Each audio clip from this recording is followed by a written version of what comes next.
the soul of Indonesia and the lost temples.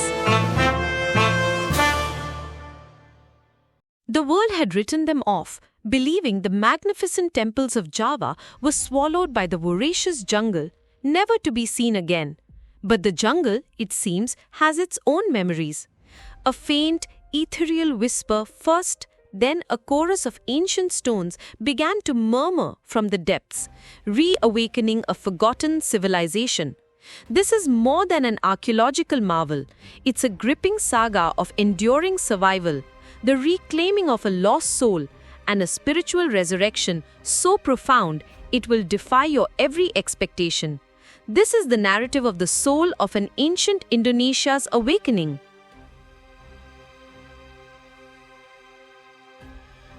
Before Java became the vibrant tapestry it is today, there was another age, almost forgotten, when stone titans rose from its fertile soil. This was a time when the very soul of Indonesia was shaped by the chisel and the chant. A land where magnificent Hindu temples defied gravity, each a testament to a civilization that found its purest worship in the artistry of silence and the grandeur of form. Picture it, a landscape alive with spiritual energy, long before the call to prayer replaced the ancient mantras. From the mists of Kaim, Majapahit, Sailendra, and Sanjaya emerged, not merely as powerful kingdoms but as architects of the divine. Their reigns weren't just marked by conquest, but an unshakable spiritual fervor that etched itself into the very landscape. Think of Prambanan, its towering spires reaching for the heavens, or the enigmatic Candi Sukuh, each a testament to their devotion. These weren't simply temples, they were intricate cosmic diagrams where every chiseled stone was a prayer, and the boundaries between earth and ether, spirit and solid form, dissolved into sacred harmony. As the grand tapestry of history rewove itself, a new thread arrived. Islam, carried by the currents of commerce and the hearts of mystics, began its slow, profound transformation of the land. The magnificent temples, once vibrant with life, became ghosts in stone, slowly reclaimed by the jungle's persistent embrace. The ringing of their bells became a distant echo. The warm glow of their lamps flickered and died. Though human memory faltered, the very foundations of these structures, their ancient stones, never truly forgot. Ages turned, and Indonesia, a nation reborn, forged new paths. But even as time swept onward, a subtle current of the past persisted. Amidst the crumbling stones and the earth's quiet embrace, the essence of Dharma refused to be extinguished. It simply waited. And now, in this age of relentless progress, something truly remarkable is unfolding in the vibrant heart of Java, a rediscovery that promises to defy all expectations.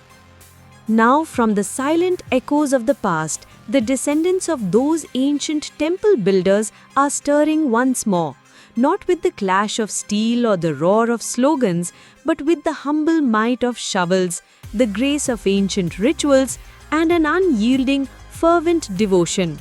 They've rallied under a banner, a bold declaration known as 1000 Candi Nusantara. It's more than a name, it's a dream woven from devotion, a sacred vow, and a burgeoning movement to resurrect and construct 1,000 Hindu temples, breathing new life into the spiritual landscape of the entire Indonesian archipelago. In the hushed embrace of quiet villages and sacred groves, an ancient symphony is rising. Children, wide-eyed with wonder, observe as their elders' voices intertwine in the rhythmic tapestry of ancient mantras. The air, once still, now thrums with the chiseled song of stone artisans as they breathe life into deities, not for dusty museum halls, but for fervent worship. Priests, with steady hands, rekindle the sacred fire Agni, its golden flames dancing in a long-awaited homecoming. This isn't just a construction project, it's the resurrection of a living memory, etched in stone and spirit. From the verdant heart of Java, a small but mighty voice is rising. The Hindus of this island, a community forged in resilience, are sending a clear, resounding message to the world. We may be few in number, but we are not forgotten. And we in turn will never forget. They are not just rebuilding temples from the dust of ages, they are reclaiming the very essence of an identity that history tried to bury. And they do it not with clamor or conflict, but with a profound peace. Their every act rooted deeply in an enduring love for their ancestors and an unwavering devotion to Dharma. Indonesia, a nation woven from a tapestry of diverse faiths and guided by the inclusive philosophy of Panchasila, ideally offers a spiritual home for all. Yet, for a minority community like Java's Hindus, especially one whose roots delve into a long eclipsed past, the path is often fraught with unique challenges. Still, their resolve remains unyielding. They do not flinch. They refuse to condemn the past. Instead, they revere it, and in doing so, they are miraculously transforming its pain into purpose. Every single brick is a testament to remembrance, not just a material object. Every installed idol transcends mere stone. It is the vibrant return of living spirit.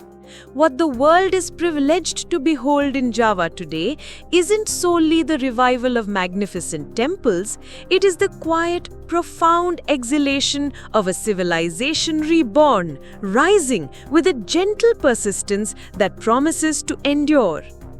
In an age where the very tapestry of global cultures feels threatened, these islanders are performing an act of profound hope, planting shrines not merely as structures but as sacred seeds for the generations yet to come, for the enduring soul of the land and for the patient deities who never truly departed, only awaited their return. This is more than a movement. This is Indonesia's vibrant cultural renaissance, the gentle yet undeniable roar of Sanatan Dharma. If this narrative resonated with you, let it resonate with others too. The world needs to hear that in the heart of Indonesia, a forgotten legacy is being reborn, not with fanfare, but with profound devotion. Share this story with pride. Repost it far and wide. Let the world witness the gentle yet powerful revival of Dharma.